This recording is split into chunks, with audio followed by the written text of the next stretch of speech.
Hello, it's Friday, June 19th, aka Juneteenth, 2026. And it's been about 3 weeks since I've done a walkthrough. And I don't think I'm gonna make it a real long one today, but just show how things are looking. These are my disease-ridden service berries. None of them are edible. Maybe the camera doesn't want to focus, but all the fruits are covered with some kind of a rust disease. And fruits in general are not good this year. Persimmons have not flowered yet. The brambles are looking decent, but most things are not good. The gummy bush over here had about a dozen fruits on it. Somehow those got zapped by frost. And maybe you can see the way the cup plants, a lot of the cup plants and milkweed are getting devoured by deer. Just browse down to stubs. Having to cage more things. I still have to work on making a lot more cages. Speaking of disease, I'm thinking about removing the quince plants that I have here because they seem like maybe they're more of a disease vector than anything. They're not heavy fruiters. The flowers are kind of pretty. I do like the flowers when they happen, but overall I'm not really impressed with quince. These pawpaws are looking okay. They had a few flowers, but I doubt there'll be fruit. This Illinois everbearing mulberry, this one is looking a little better now than it was a few days ago. The leaves, it was kind of defoliated. You can see this stem here still doesn't have much going on. Now it has some fruits. They don't look too good, and there's some leaf problems. So I don't know if this thing has a major issue or what, but my other one I saw just a few minutes ago, it looks really bad. That one looks like it's about ready to die. So this one at least looks like it's basically still alive. So hopefully, even if it doesn't have good fruit this year, it will remain as a scion wood source and everything. So look at the deer browsing here. In the hedgerow, you know, this hedgerow was planted 6 years ago. These things should be up to size by now. Like this autumn olive and Nanking cherry, which are two things that deer don't really eat, are about the size that you would expect. They're 6 or 8 feet tall and wide. And meanwhile, the 9-bark and the hazelnut here, and to a lesser extent the wild rose, are much smaller. This hawthorn tree's never done much of anything. I'm not very impressed with that. And the mulch is needing to be replaced soon, but that's not going to happen this year. So here you see more cup plant, the way the deer have just hammered it. And they're really doing that to a lot of things. You know, they're dropping poop, deer poop around, which I guess is nice of them, but this hazelnut's been browsed pretty well. Now this time of year, these yellow flowers are lance leaf coreopsis, and those are in pretty good flower now. Nice to see those around the place. My asparagus protecting cages seem to have worked. I managed to use tomato cages to kind of preserve the main leader. There again, you see the browsing on that stuff. Spider wart, deer browsing everything. Got a few little wine cap stropharia mushrooms, nothing major. We've harvested a few of those. My wife eats them. I don't eat them anymore because they made me sick last few times. Clove currant with no fruit. No fruit is kind of the theme of the year on most things. This pear tree has little to no fruit. It's got a few little ones on there. So that other service berry, the fruit is no good. This gumi and all my other gumis, including the ones I grafted, have no fruit. These two peach trees have no fruit. That big peach tree over there has no fruit. White wild indigo is blooming. That's nice to see. Chestnuts are about to start blooming. Some of them are starting to form the first of their male catkins. Got a nice mullein there. Got lots of monarda. Monarda's not quite flowering yet, but it will be within the next few weeks. I grafted Asian pear and I grafted gumi onto autumn olive there. It's been a good rainfall year this year. Only a little bit of drought, so things are growing better than they usually do. This sea of downy sunflower is over knee high. Some years they don't even get knee high. The hedgerow, the existing hedgerow hazelnuts look good. That gumi is growing okay, but it does not have any fruit on it for some reason. That's a carmine. This is butterfly milkweed. The deer don't seem to eat that as readily as the common milkweed. These apple trees have some fruits on them. Don't look too good, but they've got a few. My rain tanks have been pretty full because of all the nice rain we've had. So I'm thankful for that. Have not been doing a lot of nursery work. I potted up a few things today. I'm trying to grow a few things from cuttings. Moved a few things out of this raised bed and stuck a few new cuttings. I've got some red currants there from my friend Rochelle. One of my friends wanted me to try to propagate, save this birch tree that had fallen in their yard. So we'll see if that works. I don't know if it will. This garden over here, we've got the fence completed and the gates are installed maybe since the last video. So that's kind of a new thing.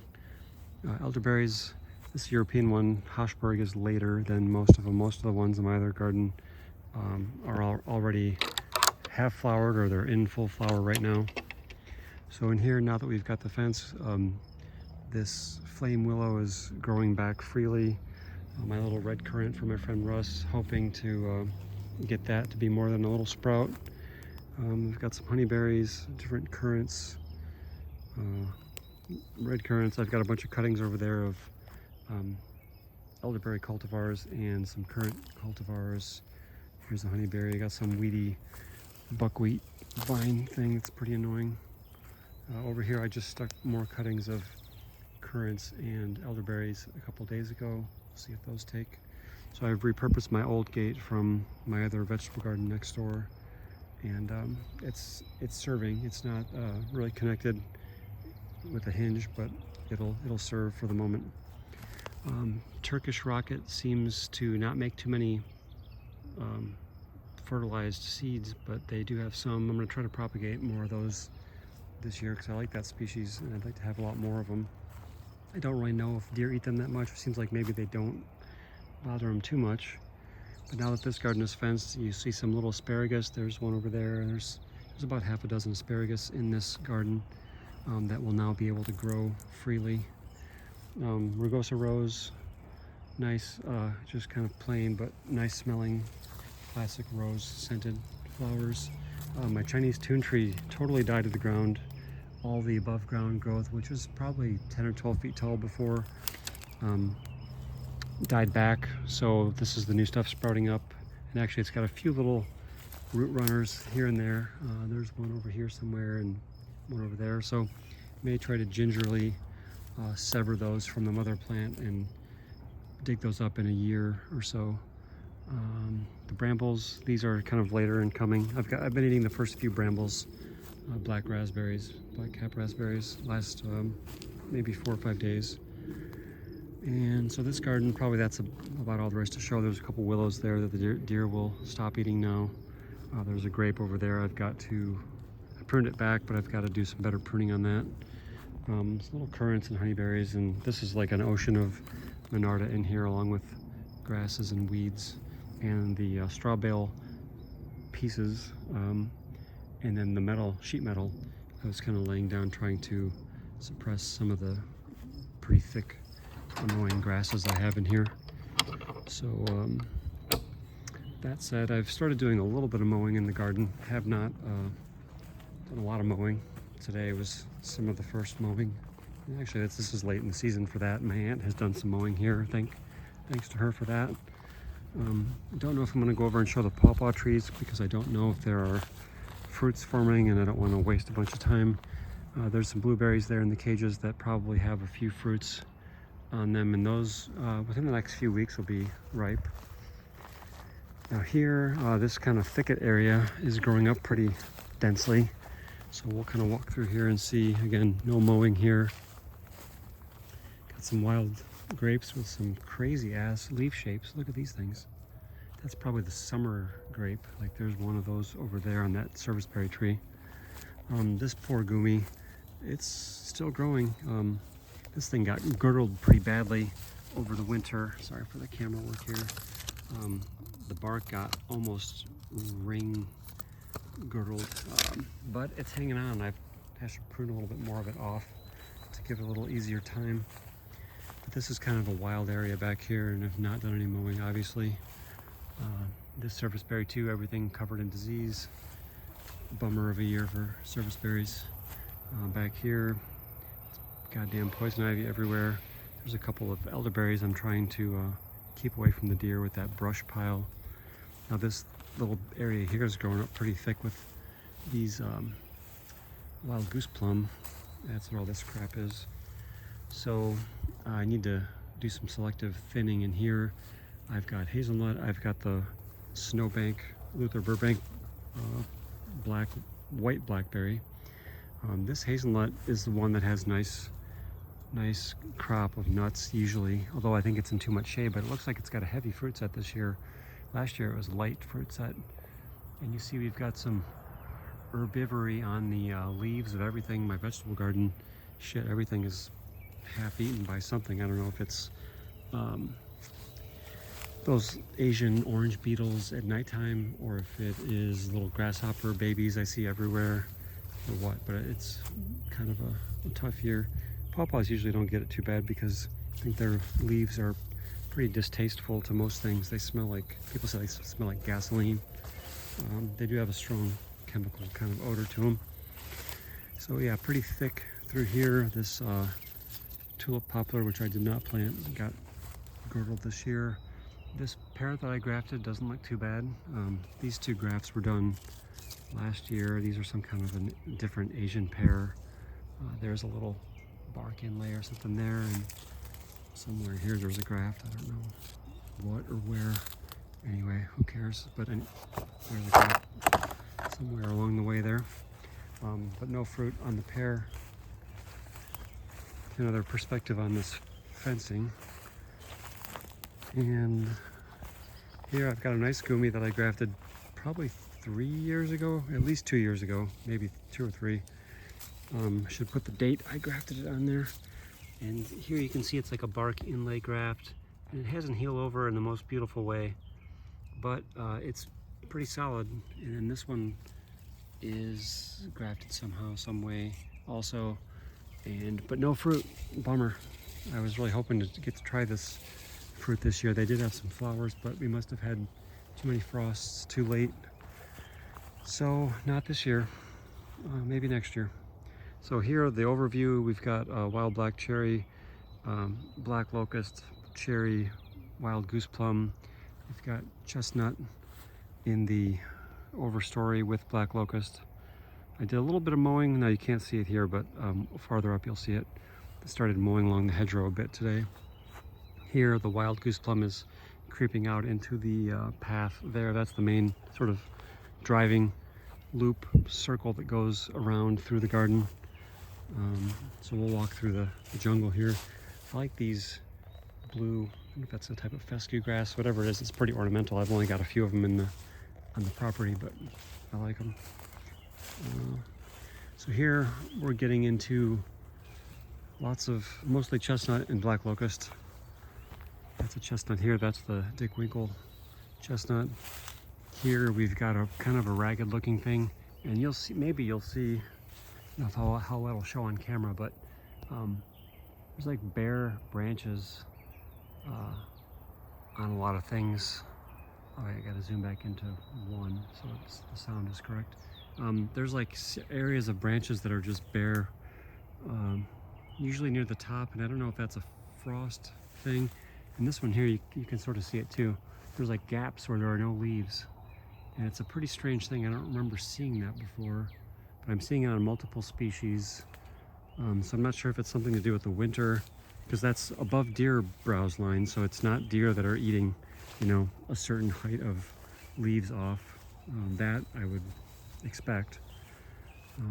Yeah, the chestnuts, leaves are looking a little ragged, and the flowers, the catkins are starting on some of them. But I took the trunk guards off recently. Hopefully we won't hear deer snorting at us, because I've been getting that a lot recently as I walk around the place. And actually it's pretty frightening because it's a loud sound, louder than you would think.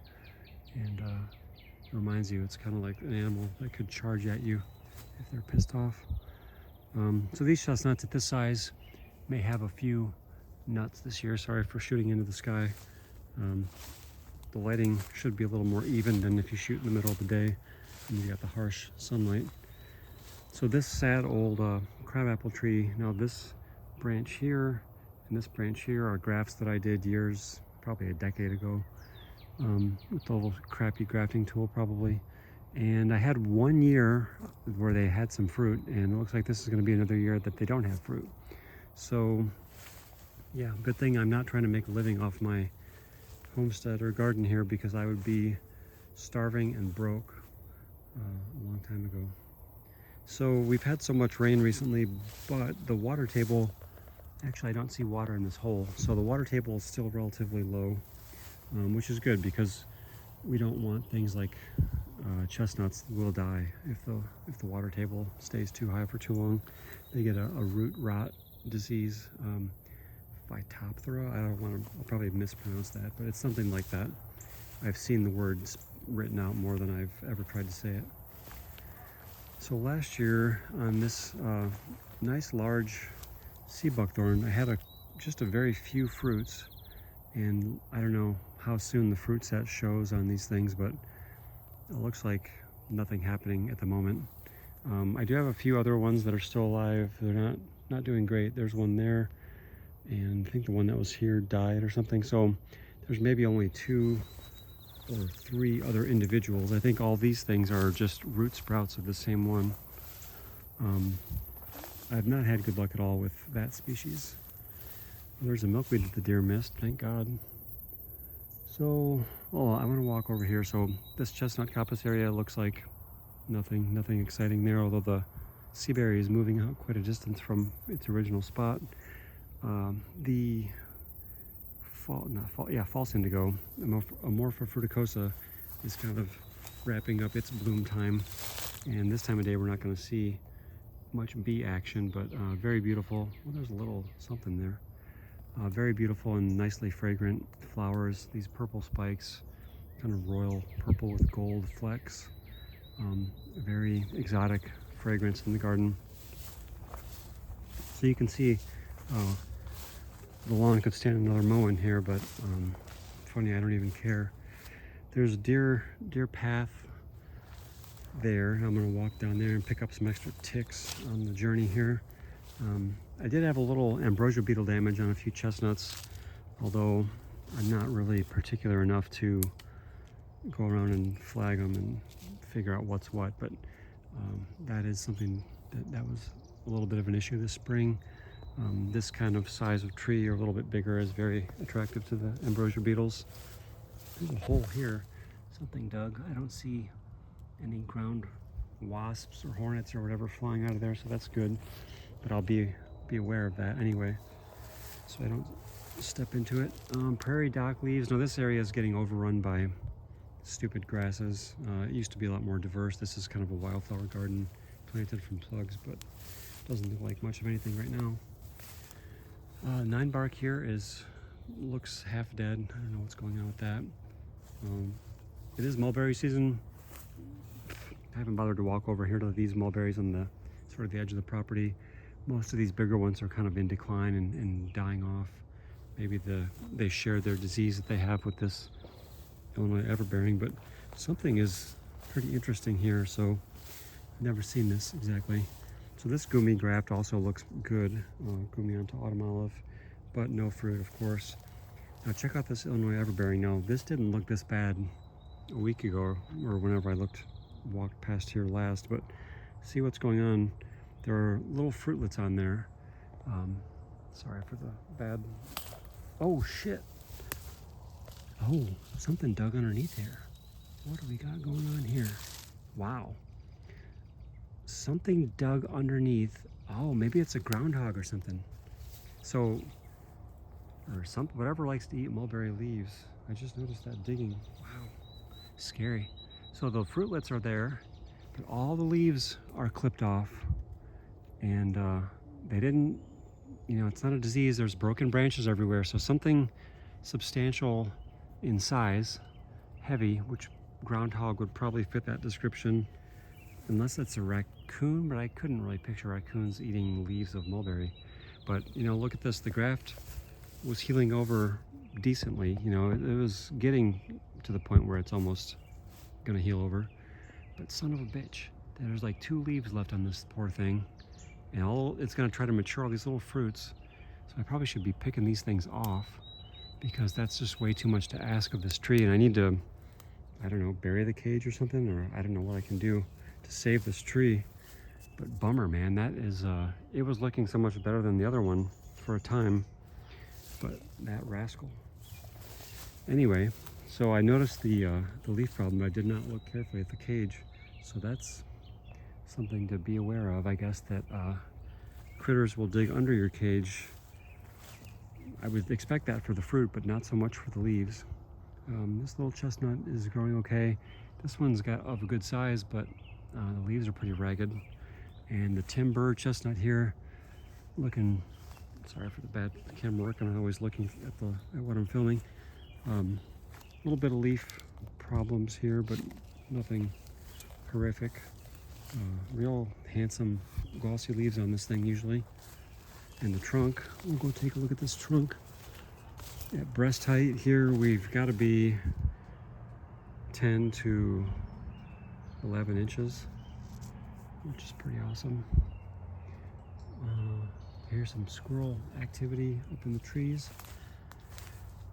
And again, no mowing. Now this path here has some nice moss that's kind of taking over because of the whatever mowing regimen.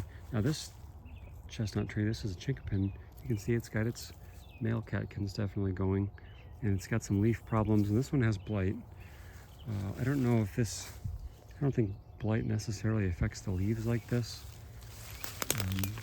Usually blight affects the trunk more than I'm aware of, but I'm not that well versed in the ins and outs of chestnut blight. But you can see the trunk there is all nasty. This one here looks pretty good. This is its partner, but it's got the same leaf deal going on, whatever that is. Don't think it's frost damage necessarily, although these probably did get nipped a little bit by late frost. We had frost in mid-May here, and you can see on a lot of these, see the dead tips of the branches. That's probably winter injury, where, you know, the very ends of the branches died off, but then there's still buds that survived farther back. And there you can see the nurse log is sort of melted into the ground. Now this chestnut just has the missing leaf problem. So here, you know, the end of the thing is probably the dead winter injury. And you've got leaves there, and you've got no leaves for a stretch. You know, there's 2 or 3 feet there where there's no leaves. So mysterious. I don't know if anybody knows what that might be. Feel free to chime in. I'd love to know. Pecans are kind of late to leaf out, which is a good thing because they would have gotten frosted. The tulip poplars there, man, those things have got to be 40 feet tall or more, and I don't think I have not noticed any flowers on them. And I think the flowering time maybe should have already happened, so bummer. I don't know how big those sons of bitches have to be to flower, but you'd think at that size they would be flowering. I would think so. That's quite a mature plant to not have reproduction yet, even though it's only 12 or 15 years old. This persimmon graft survived miraculously. I'm really glad you can see it's basically healed over there. So I'm not going to let that get too lanky this year. I'll prune it back if I need to, if it starts getting too top heavy. But the persimmons are just starting to show the first flowers, and most of them are not yet, but this pecan's got some good foliage on it. That little one over there is not doing too hot. This one is decently tall. So the grass situation here, or the weed and grass situation, you can see I've got this deer tongue grass crap growing everywhere. This is like fire hazard number 1, along with little blue stem fire hazard number 2. But this stuff is starting to flower, so I might be too late in cutting it down, but I really don't care for this stuff. You see I've got groundnut. I've stuck groundnut here and there around the garden, and it's always nice to see that showing up. Rain tanks are full there. I noticed my variegated Japanese heart nut, Japanese walnut, whatever hybrid, does not have much variegation this year, so you can kind of see very little. That's kind of sad. I saved that one off, especially because of variegation, but maybe it's not going to persist. So we'll go back here. I'm not going to go show those pawpaws. The pawpaws over here are growing okay, but I don't think they'll have any fruit. If they have some later in the season, I'll show it. This nice apple tree that I grafted probably a decade ago, it's got a hell of a lot of branches and leaves, but no fruit. Bummer. There's a witch hazel, a lot of these, a lot of yarrow, and then the kind of the weedy chrysanthemums growing here as the white flowers. This apple graft growing okay, no fruit. This pear graft growing great, no fruit in that. The graft union did finally heal over there. Need to cut that other branch off. I'm having some dieback on some of my autumn olives. Seems like these things die pretty easily. This one has had good fruit some years. Here's a chestnut that's died to the ground many times and resprouted. It's got multiple trunks. I think I've done a little bit of grafting on it. They probably may still have a grafted thing somewhere. And something to see here, you've got little ferns coming in, and that's a neat evolution of the garden. Now you see, maybe you can see, maybe you can't. There's some nurse logs there that have been sort of absorbed into the ground and pretty much disappearing into the ground. But yeah, there's little hazelnut seedlings, but the ferns are a cool new thing. That shows me that we're moving from grassland ecology. And of course I got these stupid Asian bittersweet things that the birds plant. That's a pretty invasive vine thing. So yeah, as it gets more shaded, I gotta crawl in there and get that too. But anyway, I'm thinking of removing more of my cedar trees as the other canopy grows up because of the disease, excuse me, heavy disease pressure on all of the apple family fruits, like the service berries and the apples. And, so here's a nice little fruit set on this eastern red cedar juniper, and strange tasting berries, kind of medicinal, strong. 9-bark bubble wrap capsules are almost at the right phase here for popping. This service berry is about on death's door. This one gets cedar apple rust pretty badly. I don't know if I planted this one or if this is a wild one. I planted several different species over the years. This white birch looks great. That's a good one.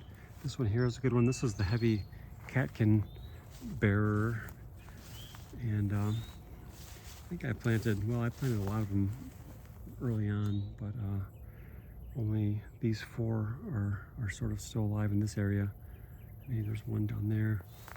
I had good luck with that species early on. It grew pretty well. This catalpa's got a pretty nice straight form to it. Some of them get real funky like that one. This chestnut looks like it had some winter dieback or something. It's got sort of the yellowish green color down here, but then the upper part looks bad. I'm gonna chalk that up to winter injury, maybe. This isn't a particularly wet spot, or it could be that the genetics of that chestnut are more sensitive to high water table. So we'll see what happens with that. White pine that I planted, becoming its own little ecosystem. Did get a few asparagus out of the garden back here this spring. We've got salsify, the oyster root. It's kind of a weedy, large dandelion type flower thing. There's a Japanese walnut. Looks kind of rough, although it leafed out late enough to avoid, I think, most of the frost. And yeah, I don't want to walk back and show you, but there's a pretty good gumi grafted onto autumn olive back there. This walnut, I think, is a hybrid between black and something. None of the walnuts I've planted have ever had any kind of a fruit yet, so maybe one of these years. Some bird calls back here. Wild garlic. Those have little tiny garlic cloves under the ground. They are edible.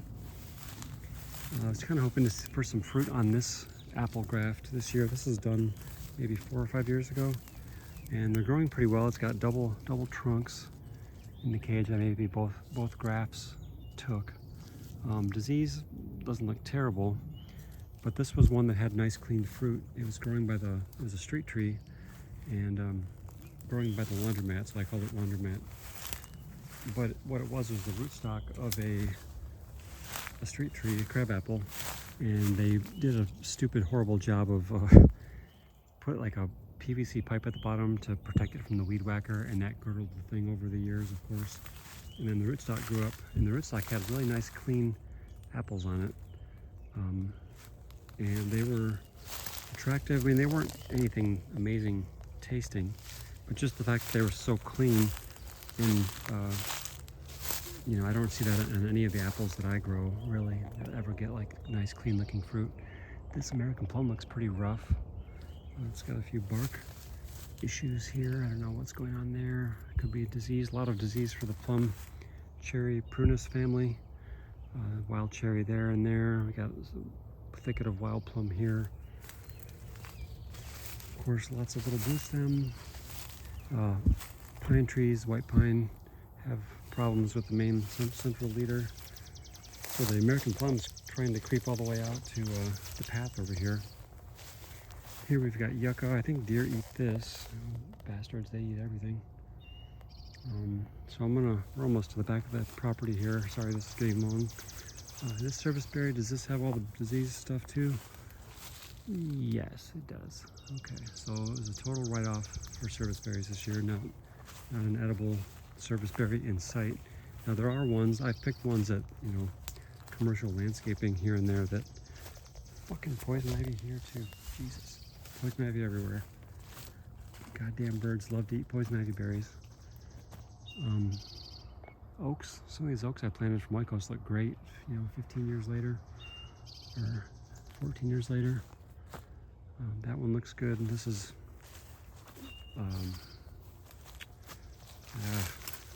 Burgamble? No. Let's see if I got the tag. Burgamble, yes, I was right. This one's had acorns several years, maybe not every single year.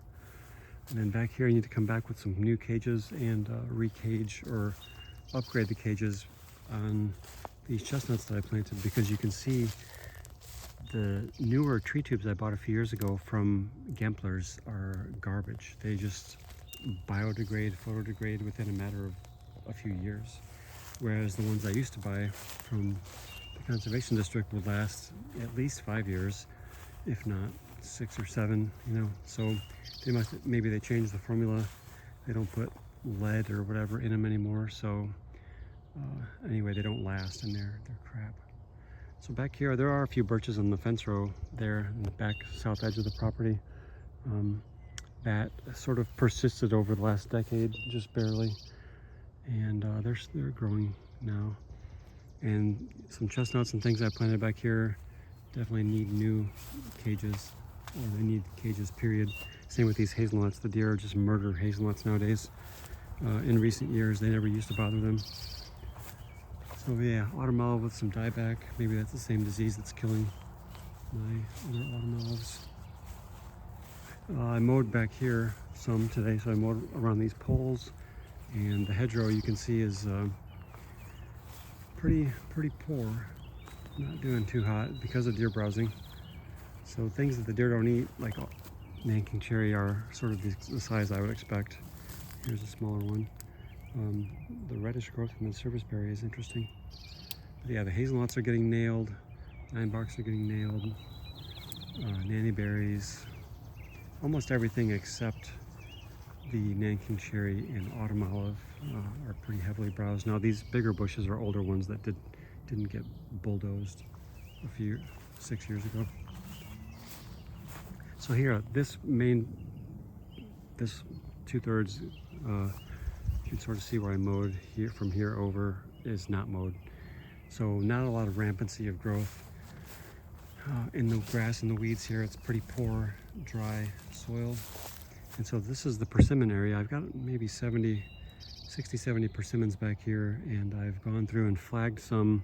Now we're getting close or starting the persimmon flowering time, and it's kind of a little late to graft, but I don't think it's too late to graft persimmons necessarily.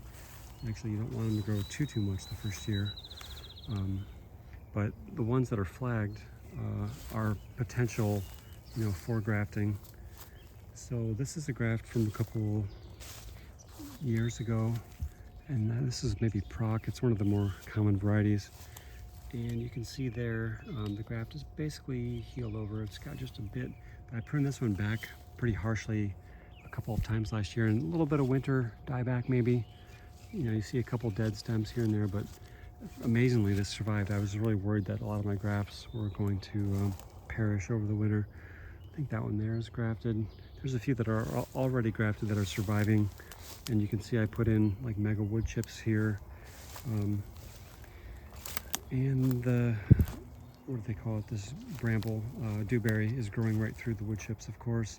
Now my plan over time is to maintain this by mowing the ground cover back here, because I don't want it to be dewberries and I don't want it to be tall grass. I want it to be something that's almost like a lawn, so that I can harvest, persimmons.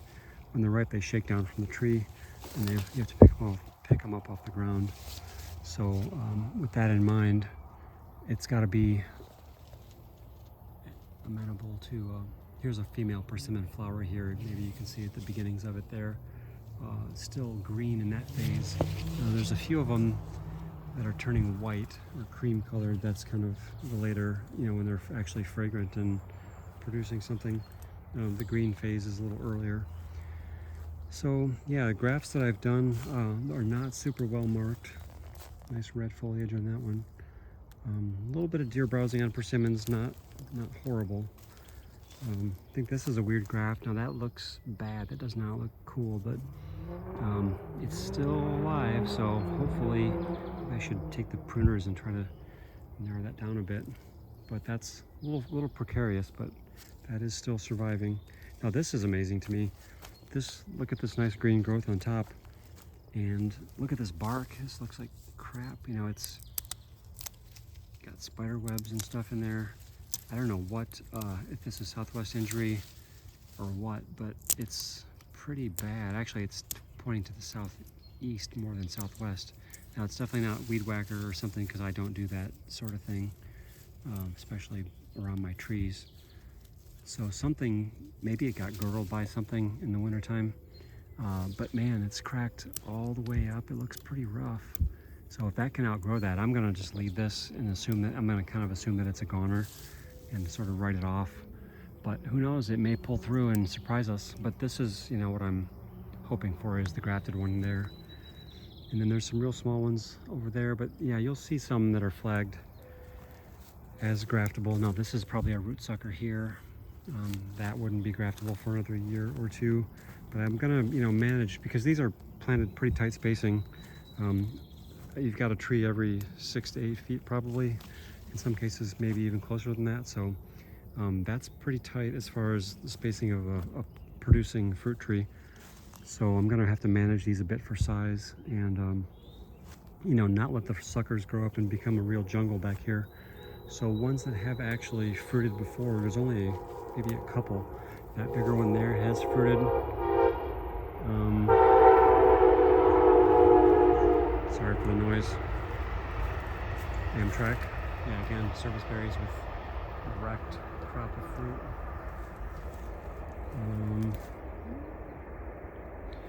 And other ones, only other one that's fruited, I think. There are some that are definitely large enough to have fruited, but they haven't yet. So let me walk over here. So this taller one did fruit, a couple fruits, nothing major. I think last year or maybe 2 years ago. And then this one I've grafted. This is sort of a root sucker of that one, and that's grafted with Dennis Straley's Sweet Seedy Surprise, and it's kind of growing at a funky angle. Maybe I'll tie it back to try to straighten it up. But beautiful dark green glossy leaves on these things. And then you can kind of see maybe the coppice regrowth there, how bushy that is, of the Amorpha fruticosa. And in some places, you know, here where I've probably trimmed it back to the ground and it just sort of sent all this new stuff up. But this new growth will not flower this first year. But it's very tender, succulent growth. You could snap this off. You know, it makes a good mulch product. But if you want to have flowers, you've got to have second year growth. So that's, I always try to, you know, leave some second year growth in the area for the flowering aspect. So this one, yeah, this has flowered before. I'm not seeing signs of, oh, wait. There's a little flower there. No, that one's actually like past its prime. So this is a female tree, maybe a light flowering. Now, the way these flowers form, it's like it's off of new growth. But they are fairly inconspicuous. They're hard to kind of track down sometimes. And some years I've had frost problems where the flowers, you know, a certain height of the tree didn't have any flowers because of the frost killing the buds. So there may be the odd few flowers on this thing, but it seems like there's a bit of a range of time, flowering time on these, because a lot of them are not starting. So this tall one here, this should definitely be flowering at this size. This has got to be, 15 or more feet tall. A little bit of leaf problem, not terrible. Some of them have sort of a bent over form. This one is kind of floppy. Don't know what that's about.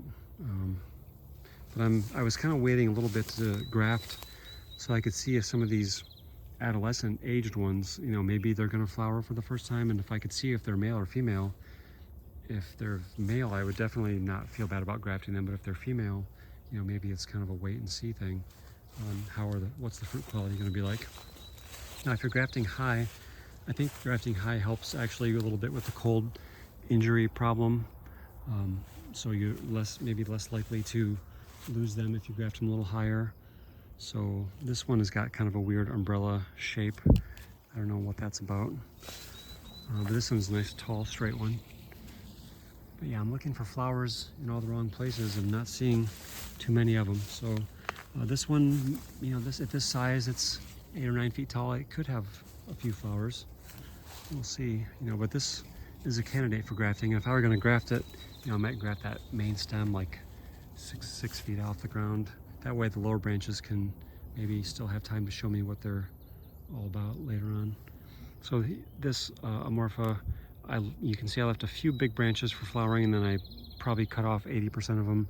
So it's got that kind of flush of regrowth. This is Gary Welburn's pear tree, family pear tree. I got to get that a better cage for the deer. That's a graft I did a year or two ago.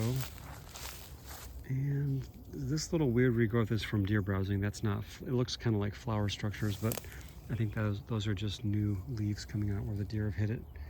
And so this one is a whip and tongue. Hopefully you can see that in there. It looks like it's healed pretty well. So I think with that, that's kind of about the last thing I wanted to show. This is already 43 minutes long. That's how things are looking in mid to late June here. I haven't done a lot with my garden other than the fencing and gate building projects. I built a couple new gates from my other garden next door, my vegetable gardens that have the, you know, most of my elderberries and currants and things that the deer just annihilate in this forest garden. Had to move them over there just to keep them alive and sort of keep the species going, the cultivars going. But now that I've got a new fenced garden, hopefully I can kind of move some of them back over here and maybe free up a little more space in my veg garden for other things. Well, I like having the combination. So kind of a cool sky, overcast evening, but yeah, happy Juneteenth. Thank you for watching and hope your summer is going well. I'm thankful for all the rain we've had. Take care. Bye.